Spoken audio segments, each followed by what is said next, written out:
빌렸거든요.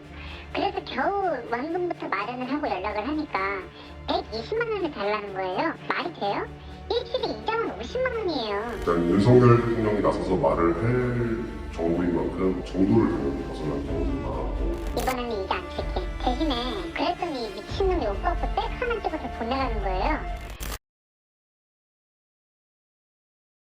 20대 중반, 그저 평범한 직장을 다니며 일상생활을 하던 김진수 씨. 그리 넉넉하지 못한 형편에 원룸에서 월세를 내면서 생활 중이었는데요. 그는 고등학교를 졸업하고 사회에 나오자마자 단 하루도 지옥을 벗어난 적이 없다고 합니다. 그냥 쌍짓돈 정도만 빌리자. 너무 힘드니까. 그래서 30만 원 빌렸더니 일주일 뒤에 50만 원을 내라는 거예요. 누구한테는 사채 빌려 쓰고 20만 원 정도인데 뭘 호들갑이냐 할 수도 있겠지만 저는 이게 맞나 싶었어요. 이제 취직하고 한 달도 안 됐기 때문에 밥 먹을 돈도 없었거든요.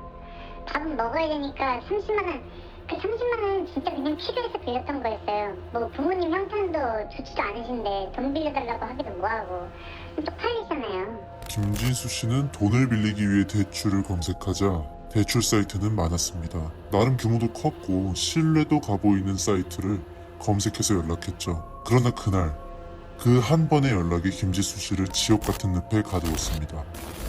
김진수 씨가 돈을 빌린 대출은 일명 3050 대출이었습니다. 30만 원을 빌리면 6일 뒤에 50만 원을 갚아야 하는 대출인데요. 일주일 동안 이자가 20만 원입니다. 1년으로 계산한다면 이율은 4000%라는 말도 안 되는 숫자가 나옵니다. 한국의 법정 최고 금리는 20%입니다. 이 4000%의 이율을 하루라도 어기면 바로 갖가지 협박이 날아옵니다. 그 주기는 살벌한 수준인데요. 하루 단위? 일주일 단위? 아닙니다. 1분 단위로 밀려들어오는 협박 문자, 전화로 김진수 씨는 지옥을 경험합니다. 또 다른 지옥, 내 마음대로 연체료입니다. 4000%의 이자 외에도 사채업자는 연체가 발견될 시 마음대로 연체료를 붙여버립니다. 김진수 씨는 말도 안 되는 연체료를 감당하기 위해 또 다른 사채업자에게 연락을 합니다. 악의 구렁텅이로 빠지는 것이죠. 돈 없으면 그렇게라도 해서 갚아. 심한 욕설과 모욕을 일삼는 협박 문자는 이 시간에도 김진수 씨에게 날아옵니다. 그들이 사람을 괴롭히는 방법에는 뭐가 있나요? 직장을 잘리게 만들기도 하나요? 3자 추심이라는 게 있습니다. 말 그대로 채무자가 아닌 제3자에게 채무 사실을 고지하고 협박을 통한 대납을 요구하는 것이죠.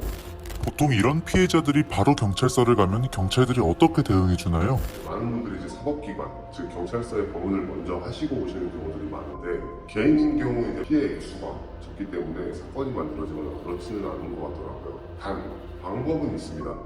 저희를 통해서 피해자분들을 모으고 피해자분들이 모이면 당연히 피해 액수도 늘고, 그런 식으로 고소, 고발 조치를 취하게 되면 사건이 만들어지고 생각보다 빠르게 조사에 착수가 되는 모양이더라고요.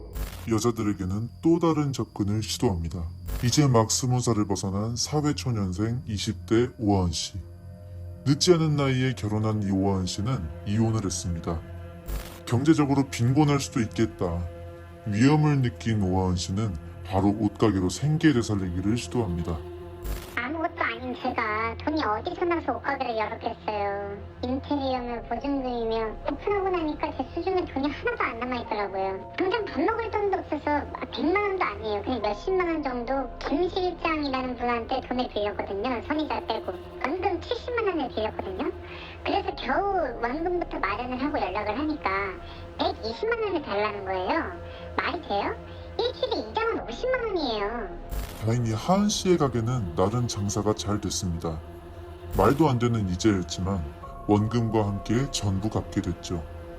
하지만 하은 씨의 가게는 연말에 돈이 몰려나가는 구조였고 갑자기 늘어난 지출을 감당하기 위해 다시 김 실장을 찾았습니다. 그때 김 실장은 하은 씨에게 새로운 제안을 제시합니다. 100만 원짜리 대출하겠다고? 그러면 그냥 10만 원씩 10번만 갚아. 이번에는 이자 안 칠게. 대신에 너 통장 안 쓰는 거 있으면 하나만 줘라.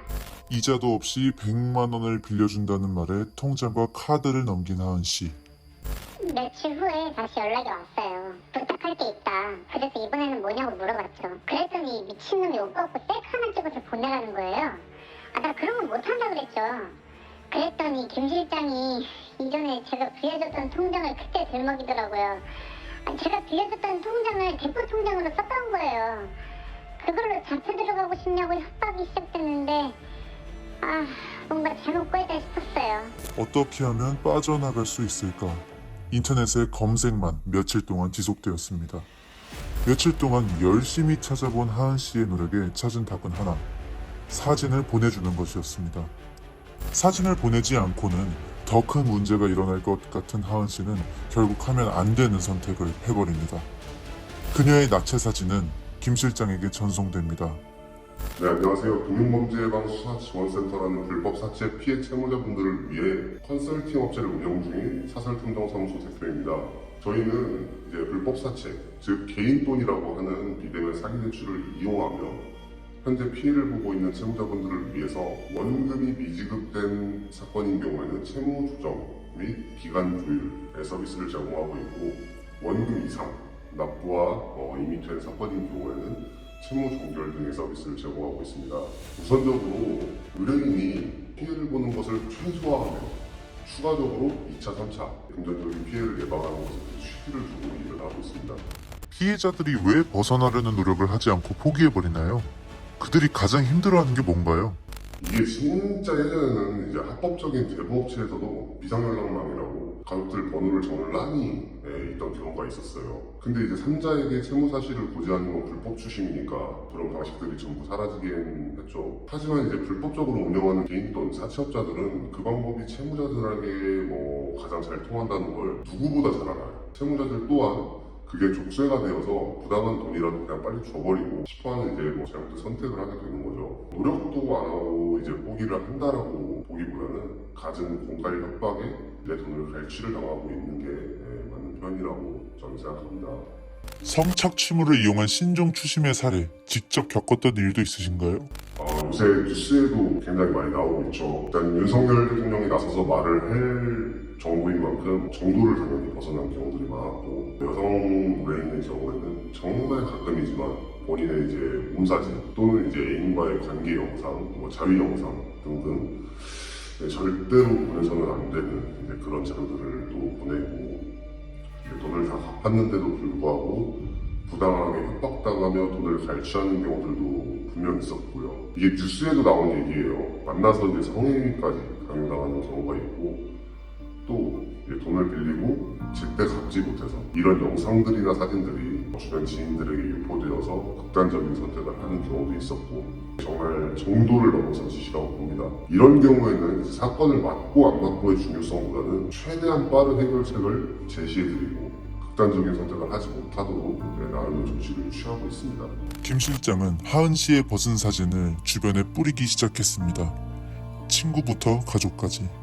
심지어는 직장에 관련된 거래처와 직장 동료에게도 서슴지 않았어요. 김 실장은 벗은 몸 사진 하나면 하은 씨가 꼼짝 못한다는 것을 알고 있었습니다. 정말 죽고 싶었어요. 사진만 안 뿌리면 내가 뭐든 하겠다 하니까 김 실장이 그럼 돈 주고 죽으라고, 보험금이든 뭐든 너 죽어서 생긴 돈으로 다 갚으면 되지 않냐고 그렇게 저한테 그러더라고요. 마지막에는 장례식장 부조금이라도 많이 받게 해놓고 죽으라고, 부조금에서 이자만큼 가져갈 거니까. 김 실장에게 나체 사진을 보낸 뒤 하은 씨의 삶은 말 그대로 생지옥이었습니다. 이러지도 저러지도 못하게 된 하은 씨. 사실상 철창 없는 감옥에 갇혀버린 겁니다. 이미 사진이 보내진 거래처에서는 물건 공급이 끊겨버려 생존에도 위협이 가해졌습니다. 김 실장은 이렇게 나체 사진으로 묶어둔 대포 통장으로 쉴 새 없이 뒷돈을 챙기고 있었습니다. 1억이 넘는 돈이 대포 통장으로 입금이 됐고, 심지어 그 과정에서 사용된 연락처 또한 모두 대포폰의 연락처였습니다. 어렵게 추적한 연락처들로 아무리 수사를 하고 연락을 돌려도 대포폰이었기에 연결은 되지 않았습니다. 몇 개는 심지어 사라진 번호였습니다. 대포폰, 대포 계좌를 사용하는 악질 사채업자들의 태도와 대응이 궁금합니다. 사실 저희는 그렇게 생각합니다. 사채업도 적당한 선을 지켜가면서 하면은 그럴 수 있다라고 생각을 하는 편이에요. 채권자, 채무자 둘 다 성인이실 거고, 당연히 어른인 본인들이 약속을 했고 급하게 썼고 하면은 갚아야죠. 다 못 갚게 되더라도 얼마라도 이제 담뱃값 챙겨주면서 변제를 하는 게 맞다고 저는 생각을 합니다. 하물며 이제 지인들한테 돈을 빌려도 돈 10만 원 이자 자꾸 주는 세상인데 저희에게 의뢰를 주시는 의뢰인이라고 해서 뭐 편들고만 얘기를 할 수는 없는 게 이게 워낙 없는 분들이 대부분일 거란 말이에요.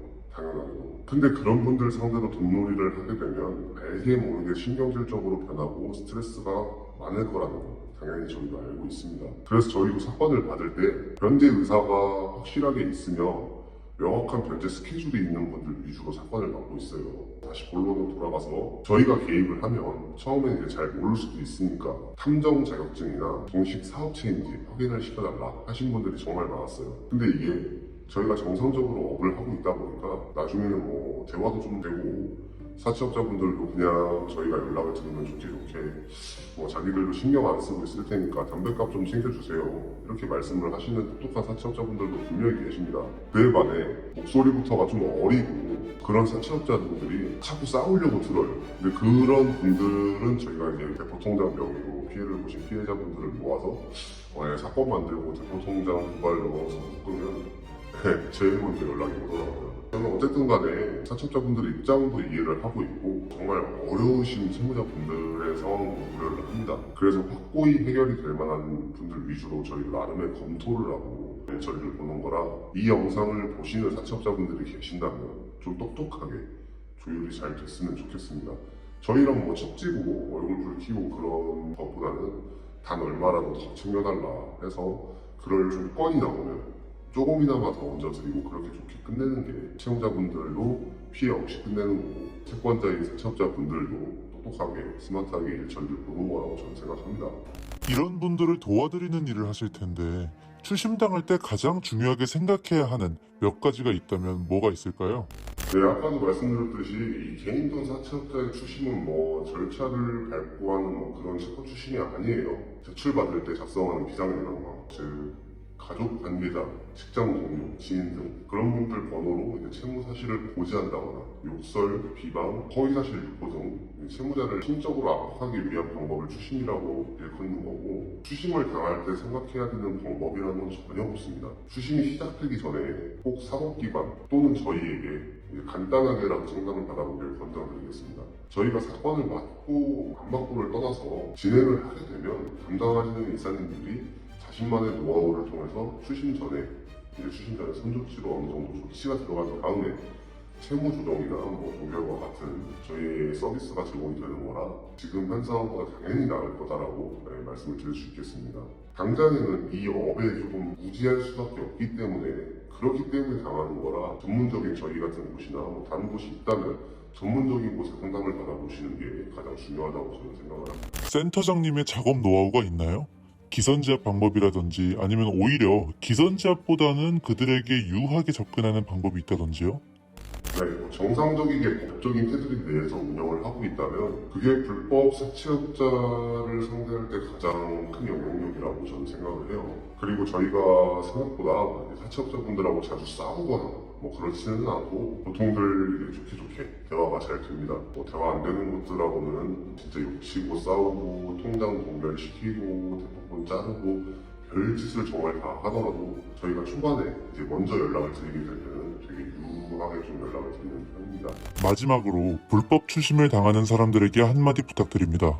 저희도 사건을 맡을 수 있는 게 굉장히 한정적인데 또 최근에 이제 감사하게도 의뢰가 정말 폭주를 했어요. 그래서 예약제로만 좀 센터 운영을 하고 있다 보니까 추심을 당하면서 연락을 하는 것보다는 당하기 전에 미리 연락을 좀 주시는 게 좋습니다. 하지만 지금 정말 내가 위험한 상황이고 추심이 진행되고 있다. 그렇다면 이제 혼자서 자포자기 하지 마시고 꼭 한 번이라도 저희한테 목소리 들려주시길 바랍니다. 한 의뢰인분 때문에 이제 얘기를 꺼내게 되는데 요새 뭐 솔루션 업체다.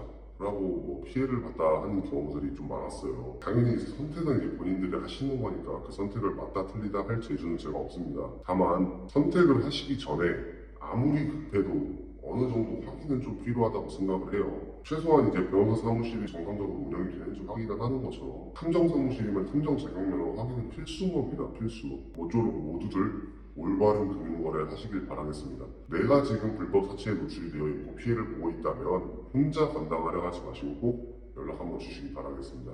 감사합니다.